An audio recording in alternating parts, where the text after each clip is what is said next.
গণমাধ্যমে আমরা যদি দেখতে পাচ্ছি যে গণভবনের ভিতরে আপনার আন্দোলনকারী ছাত্র জনতা ঢুকে পড়েছেন, তারা সেখানে বিজয় উদযাপন করছেন।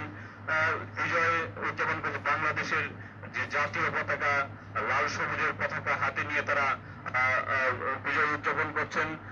আমরা যেটি দেখতে পাচ্ছি, আমি এখন আপনাদেরকে কারণ বাজার যে সার্ক ফোয়ারা মোড়, সেটার দৃশ্যটাই মূলত আপনাদেরকে এখন দেখাচ্ছি।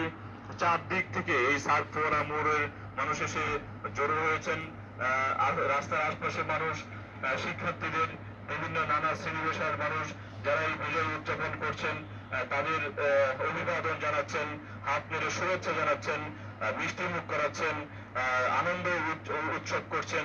আসলেই মানুষ গত 16 বছর যে ধরনের নিষ্পেষিত হয়েছে, সেটি দ্রব্যমূল্যের ঊর্ধ্বগতি বলেন, সুশাসন বলেন, আইনি শাসন বলেন, যে অবস্থা তৈরি হয়েছে, সেই অবস্থা থেকে সেই শৃঙ্খল ভেঙে আজকে তাদের মুক্ত হবার দিন।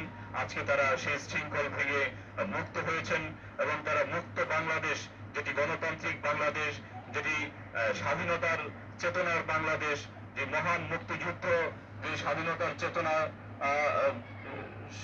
মহান মুক্তিযুদ্ধের যে চেতনা, সেই চেতনার অসাম্প্রদায়িক বাংলাদেশ, উন্নত বাংলাদেশ গড়ার যে স্বপ্ন নিয়ে তারা এই রাজপথে নেমেছিলেন, আজকে সেই দিনটি তারা উদযাপন করছেন। আমরা দেখতে পাচ্ছি নানা শ্রেণী পেশার মানুষ, বিশেষ করে ছাত্র,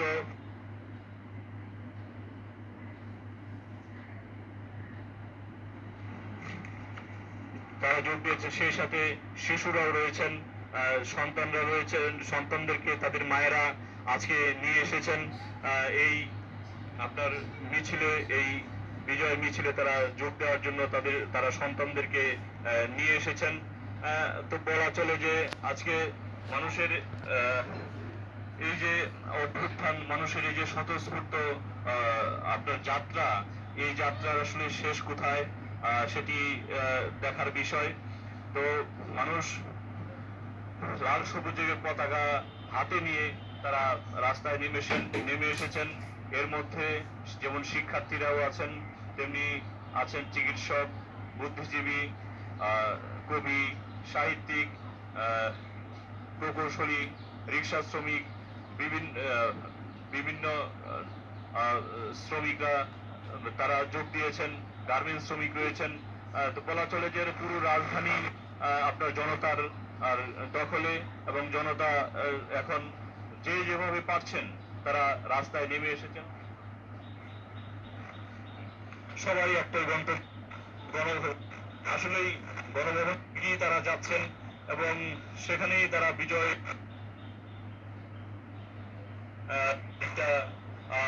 ভিতরে গিয়েছেন। তারা যথেষ্ট শান্তিপূর্ণ ভাবে তারা এই উদযাপনটা করছেন। কোনো ধরনের বিশৃঙ্খলা, কোনো ভাঙচুর, কোনো কিছুই নেই, একেবারেই শান্তিপূর্ণ। আসলে ছাত্ররা সবসময় শান্তিপূর্ণ আন্দোলনের পক্ষ ছিল। তারা কখনো কোনো ধরনের বিশৃঙ্খলা করেনি। আমরা যতটুকু দেখেছি সবসময় শান্তিপূর্ণ আন্দোলনে ছিল, কিন্তু তাদের সেই আন্দোলনকে নানাভাবে ব্যাহত করার চেষ্টা করা হয়েছে, অশান্তিপূর্ণ করা হয়েছে, তাদেরকে বাধা দেওয়া হয়েছে, তাদেরকে নির্যাতন করা হয়েছে, শত শত ছাত্র জনতাকে গুলি করে মারা হয়েছে। তারপরেও আজকের এই দিনে তারা রাজপথে যে গণ অভ্যুত্থান ঘটিয়েছেন, তারা অনেক শান্তিপূর্ণ এবং দায়িত্বশীলতার পরিচয় দিয়েছেন। ছাত্ররা বলছেন তারা আগামী দিনেও এই দায়িত্বশীলতার পরিচয় দিবেন এবং রাষ্ট্রকে তারা সংস্কার করবেন। তাদের যে দীর্ঘদিনের দাবি, যে রাষ্ট্রীয় প্রতিষ্ঠানগুলোর বিরুদ্ধে তাদের যে অভিযোগ, সেই রাষ্ট্রীয় প্রতিষ্ঠান তারা সংস্কার করবেন। রাষ্ট্র সংস্কার, রাষ্ট্র মেরামতে তারা এখন জোর দিবেন, যেটি শাহবাগের গণজমায়েত থেকে জানানো হয়েছে। আপনারা দেখতে পাচ্ছেন বিশাল বিপুল সংখ্যক মানুষের আপনার বাংলা মোটর মোড় থেকে আমরা দেখতে পাচ্ছি এত যাত্রা তাদের গণভবনের দিকে, যে যেভাবে পারছেন তারা যাচ্ছেন জাতীয় পতাকা হাতে। আজকে তাদের বিজয়ের দিন, তাদের আনন্দের দিন, কারণ তারা বহু প্রাণের বিনিময়ে তাদের আজকে এই অর্জিত